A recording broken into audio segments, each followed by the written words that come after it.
Ассамблея заслушает обращение Его Превосходительства Садыра Жапарова, президента Кыргызской Республики. Прошу протокол сопроводить Его Превосходительство.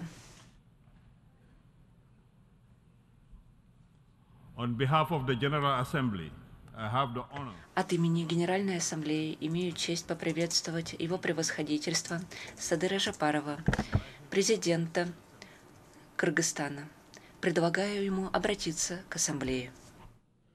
Урматтуу башкы катчы мырза, урматтуу төрага мырза, урматтуу делегация башчылары, айымдар жана мырзалар. Эң оболу Тринидад жана Тобагонун жогорку өкүлү, урматтуу Деннис Фрэнсис мырзаны Бириккен Улуттар Уюмунун башкы ассамблеясынын 78-чи сессиясынын төрагасы болуп шайланышы менен куттуктаймын. Бул жооптуу кызматта сизге ийгиликтерди жана жетишкендиктерди каалаймын. Төрагалык мезгилиңизде Кыргызстандын колдоосуна ишенсеңиз болот. Жигердүү ишмердиги жана Кыргызстандын эл аралык демилгелерине колдоо көрсөткөндүгү үчүн Бириккен Улуттар Уюмунун башкы ассамблеясынын өткөн 77-чи сессиясынын төрагасы Боордош Венгрия мамлекетинин өкүлү урматтуу Чаба Көреши мырзага ыраазычылык билдиремин.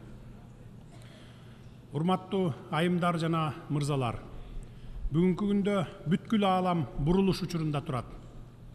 Биз баарыбыз дүйнөлүк тартиптин терс өзгөрүшүнө күбө болуп, ири державалардын жана алардын блокторунун ортосундагы геостратегиялык атаандаштыктын күчөшүн ачык айкын сезип турабыз.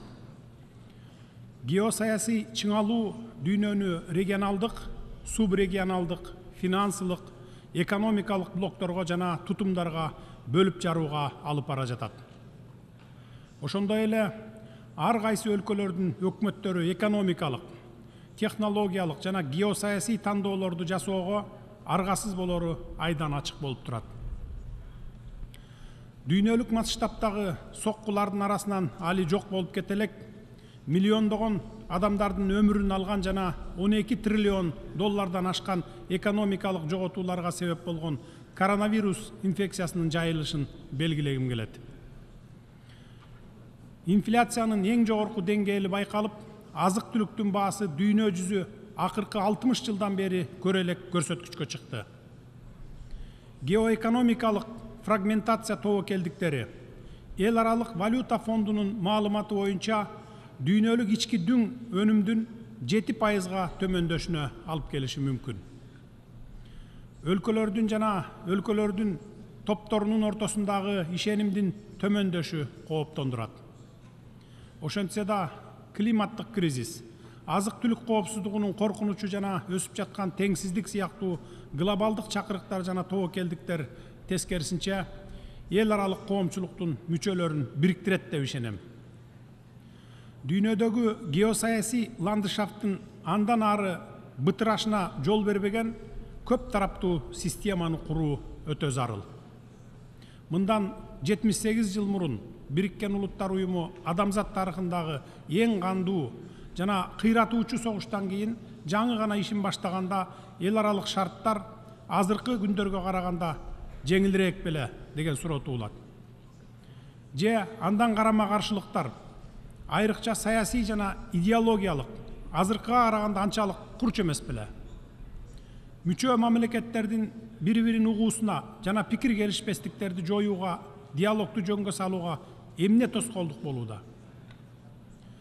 Темир көшөгө жана аскердик блоктук ой жүгүртүүгө карабастан өткөн мезгил аралыгында Бириккен Улуттар Уюму өнүккөн жана өнүгүп келе жаткан чоң жана чакан өлкөлөрдү бириктирген дипломатиянын эң мыйзамдуу жана жалпы таанылган платформасы болгон жана болуп кала берет.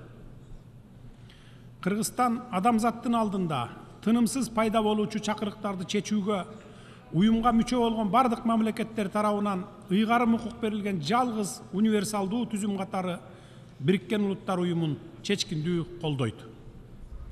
Башкы катчы Антонио Гутерреш мырзанын жетекчилиги астында жана мүчө мамлекеттердин олуттуу жардамы менен Бириккен Улуттар Уюму өзүнүн функцияларын мындан да натыйжалуу аткаруу механизмдерин жана жолдорун таап, мүчө мамлекеттерге актуалдуу глобалдык көйгөйлөрдү чечүүдө жана чакырыктарды жеңүүдө көмөктөшөт деп ишенем.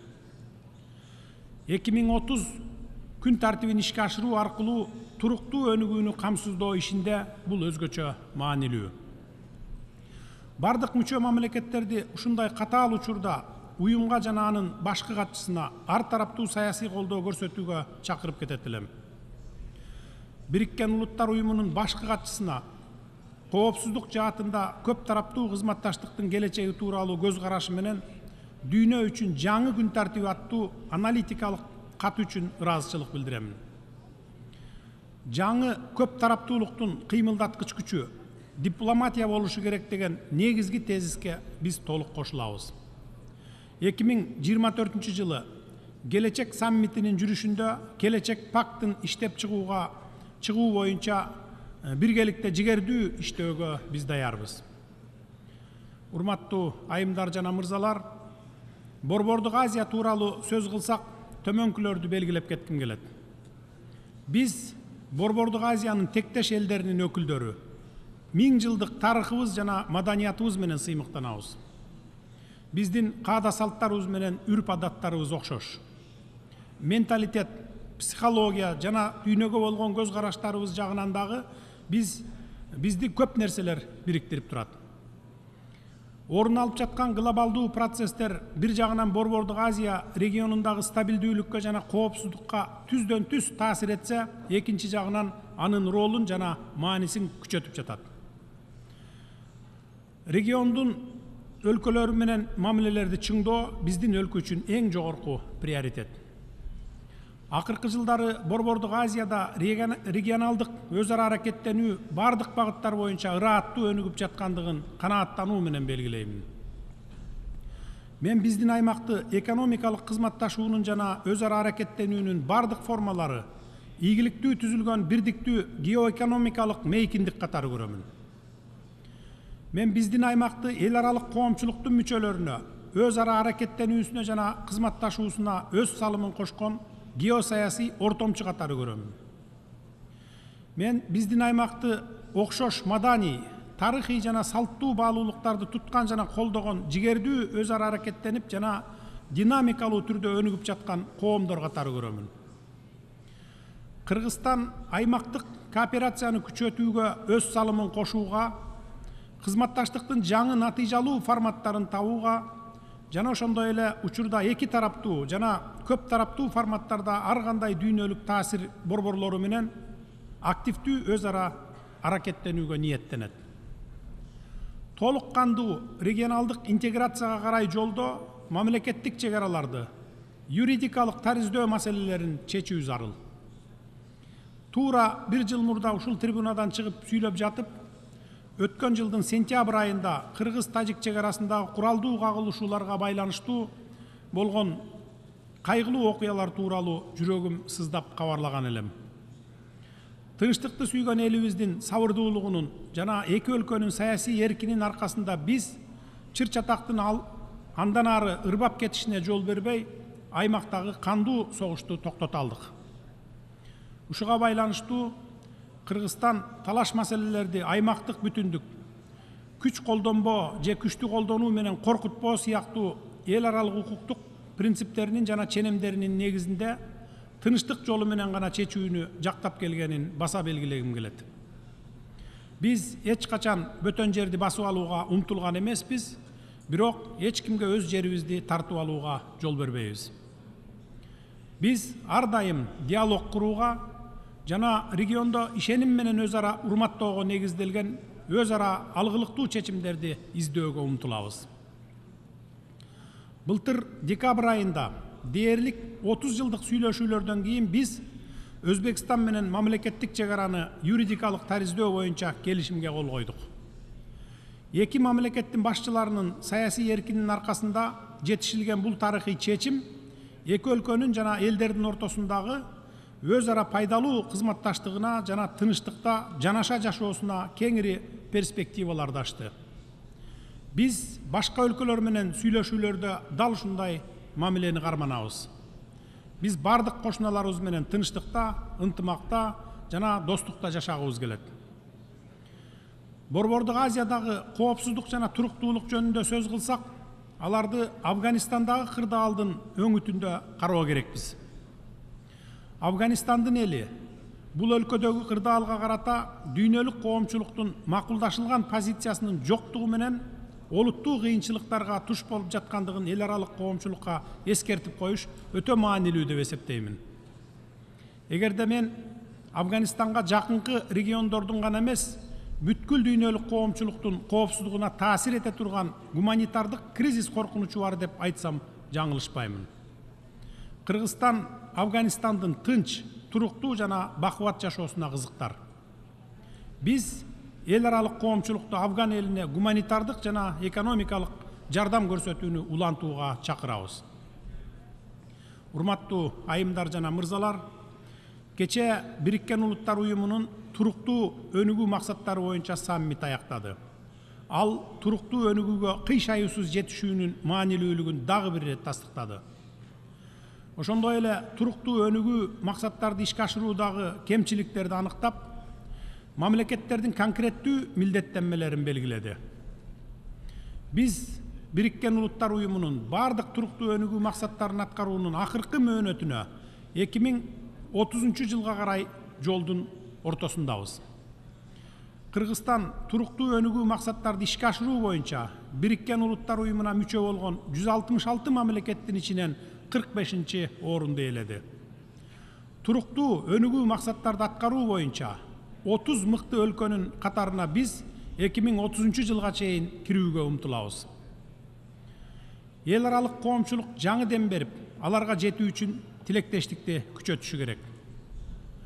Биз сандарды, диаграммаларды, схемаларды жана башка экономикалык акылмандыктарды артынан кубалабашыбыз керек. Анткени 17 максаттын маңызы жана өзөгү болгон адам дагы жоголуп кетиши мүмкүн. 2030 жыл жакындап калды. Ошондуктан биз өзүбүзгө суроо беришибиз керек. Адамдын суроо талаптары жана тилектери чечилдиби? Алардын коопсуздугу, бакубаттыгы, жыргалчылыгы камсыздалдыбы? Ал бактылуубу? Аны кандай келечек күтүп турат? Жана башка ушу сыяктуу. Өтө жакырчылык жана климаттын өзгөрүшү сыяктуу маселелерди глобалдык жамааттык жооп табуу менен гана чечүүгө болот. Бириккен Улуттар Уюмунун урматтуу башкы катчысы туруктуу өнүгүүнү каржылоо жөнүндө отчетунда туура белгилегендей, туруктуу өнүгүүгө инвестиция салууга энергетика жана азык-түлүк системаларын трансформациялоого каражат жок болгондуктан өнүгүп келе жаткан өлкөлөр туруктуу өнүгүү максаттарына жетүү жолунда артта калууда. Өнүгүп келе жаткан өлкөлөр өнүгүүгө инвестиция салуу жана климаттын өзгөрүшүнө адаптациялоо зарылчылыгы сыяктуу эки чакырыкка бир учурда дуушар болуусу учурдагы реалдуулук. Ушуга байланыштуу өнүгүүнү каржылоо боюнча Аддис Абеба программасын ишке ашыруу боюнча кечиктирилгис чараларды көрүүгө чакырабыз.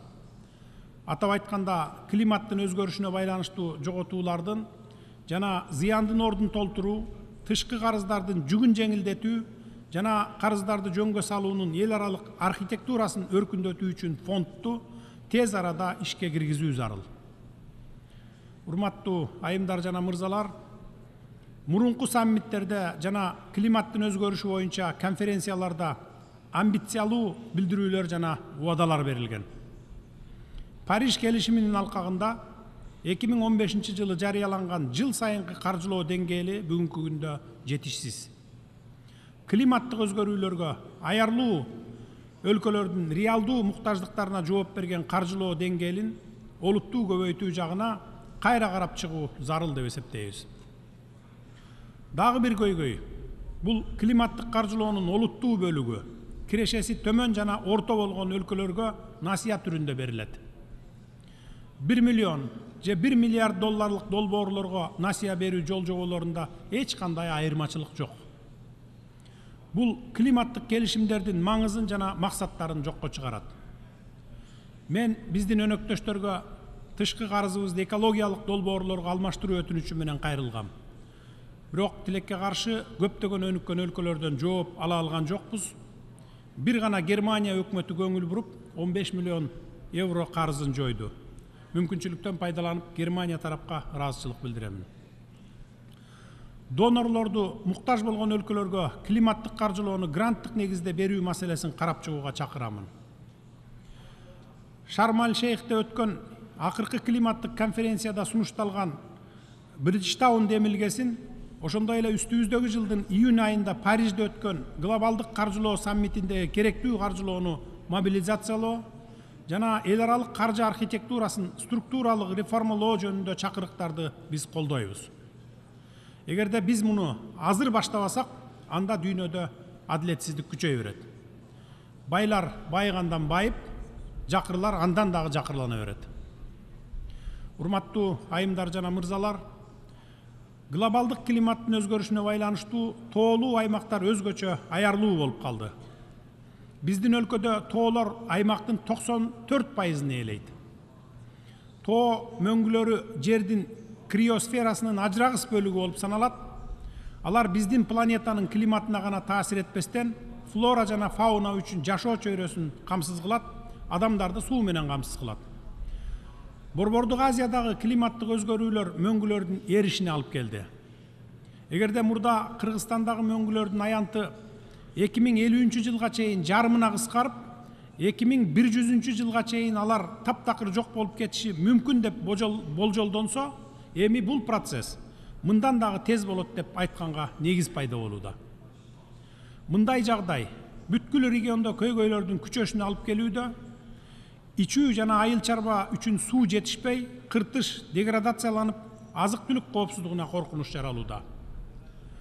Климаттын өзгөрүшү боюнча өкмөттөр аралык эксперттердин тобун акыркы отчетуна ылайык, криосферанын өзгөрүүсүнүн терс таасирин экосистемасы адаптациялоонун акыркы чегине жеткенин бийик тоолуу региондордун тургундары өзгөчө сезип жатышат. Тоо экосистемаларын жана мөңгүлөрдү натыйжалуу сактоо максатында Бириккен Улуттар Уюмунун башкы ассамблеясы тарабынан буга чейин кабыл алынган тоолорду туруктуу өнүктүрүү боюнча резолюциялардын негизинде биздин өлкө глобалдык тоо өнөктөштүгү жана Бириккен Улуттар Уюмунун тутумунун башка өкүлдөрү менен биргеликте глобалдуу иш-аракеттер планын иштеп чыкты. Биз бардык өнөктөштөргө, өлкөлөргө жана эл аралык структураларга биргеликте жүргүзүлгөн иш үчүн ыраазыбыз. Кыргызстан тоолуу өлкөлөрдүн кеңири коалициясын түзүүнү жактайт. Климаттын өзгөрүшүнө ыңгайлашуу жана жашыл экономикага өтүү бул келечектеги коалициянын башкы багыттарынын бири болот деп ишенебиз.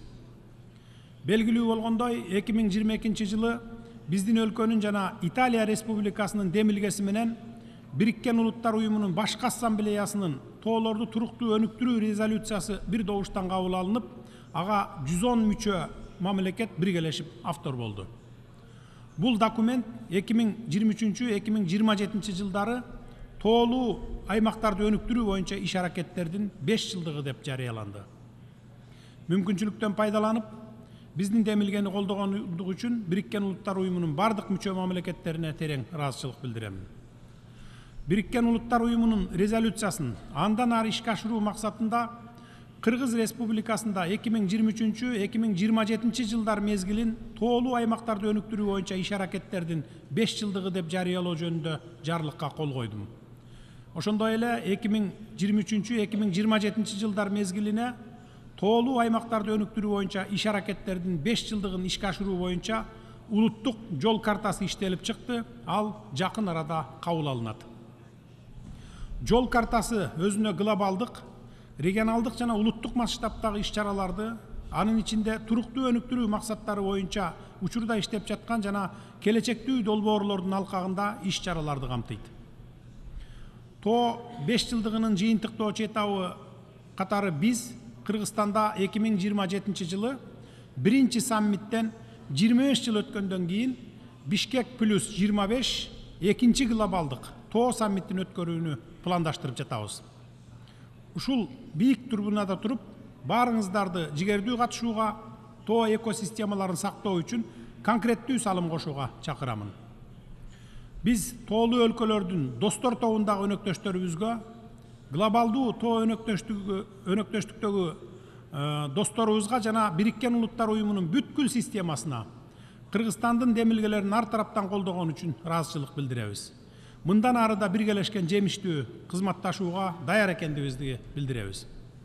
Урматтуу айымдар жана мырзалар, алдыда турган чакырыктарды жана коркунучтарды чечүүдө ийгиликтүү, алга жылуу биз үчүн жамааттык коопсуздуктун эффективдүү системасын курушубуз керек. Бул механизмдин негизги элементи болуп, Бириккен Улуттар Уюмунун коопсуздук кеңеши саналат. Бүгүнкү күндө бул органды андан ары дагы адилеттүү жана өкүлчүлүктүү кылууда, чечим кабыл алууда жана консенсуска жетишүү мүмкүнчүлүгүн жогорулатуу үчүн анын ишинин натыйжалуулугун жогорулатуу мурдагыдан да актуалдуу болуп жатат. Бириккен Улуттар Уюмунун коопсуздук кеңешин реформалоо боюнча сүйлөшүүлөрдө прогрессти камсыз кылуу зарыл.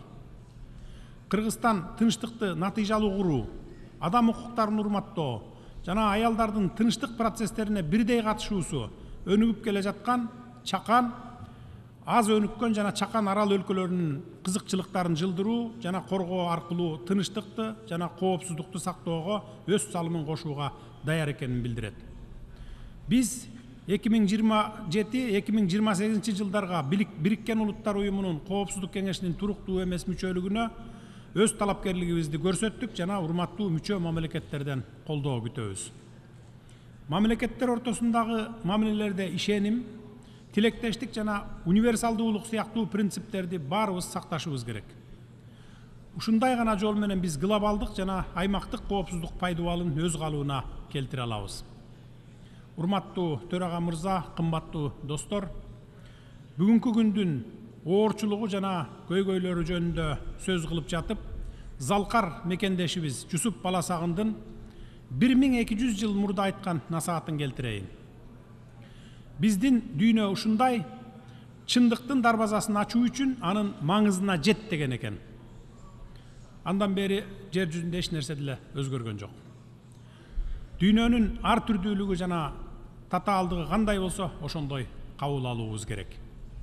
Биз Бириккен Улуттар Уюмунун мүчө мамлекеттери биздин уюмду чыр-чатактарды алдын алуу, компромисске жетүү борборуна айландыруу, тынчтыкты жана ынтымакты орнотуу үчүн бардык күч аракетибизди жумшашыбыз керек. Көңүл бурганыңыздарга рахмат.